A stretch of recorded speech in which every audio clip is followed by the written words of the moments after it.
Hello friend, welcome to मंत्रा। इस विशेष course में आपका स्वागत है।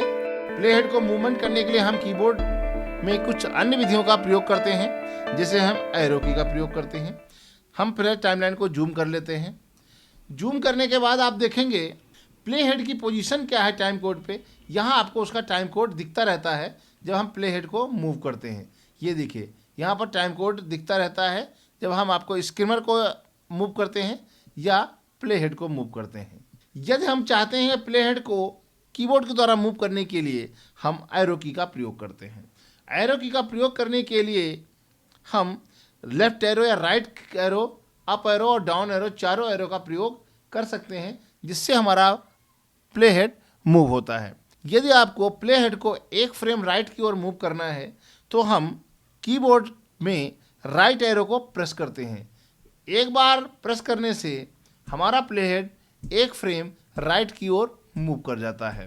यदि हम अपने प्ले हेड को लेफ्ट की तरफ एक फ्रेम मूव करना चाहते हैं तो हम कीबोर्ड में लेफ्ट की का प्रयोग करते हैं और लेफ्ट की प्रेस करते हैं। तो एक बार प्रेस करने पर आपका प्ले हेड एक फ्रेम लेफ्ट की ओर मूव करता है। यही मूवमेंट यदि आप ये चाहते हैं कि हम एक बार में प्रेस करने पर हमारा प्ले हेड एक सेकेंड मूव करे, तो हम शिफ्ट के साथ एरो की का प्रयोग करते हैं।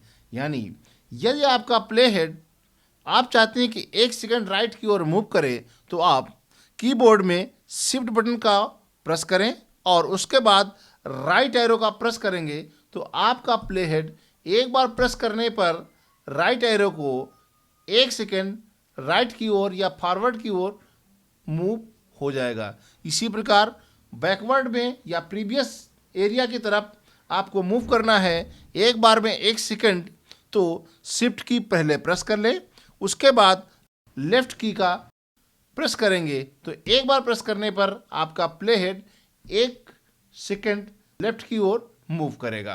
तो इसी प्रकार से यदि आप इवेंट विंडो में हैं और इवेंट विंडो में भी आपने प्ले हेड कहीं रख दिया है, तो भी आप राइट एरो का या लेफ्ट एरो का प्रयोग करके स्कीमर को मूव कर सकते हैं और इन आउट लगा सकते हैं, मार्किंग कर सकते हैं। इसके अतिरिक्त यदि हम प्ले हेड को प्रीवियस एडिट पॉइंट पे ले जाना चाहते हैं तो हम अप एरो का प्रयोग करते हैं। ये देखिए, इस प्रकार एडिट पॉइंट पे।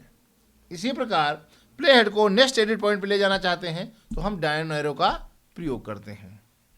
इस प्रकार आप एडिट पॉइंट पर भी एरो की के द्वारा जा सकते हैं, इन आउट लगा सकते हैं या उनकी ड्यूरेशन उतने पोर्शन को आप सेलेक्ट कर सकते हैं।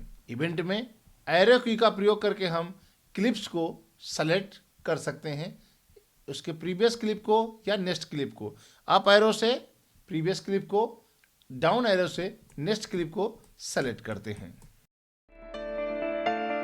Thank you for watching.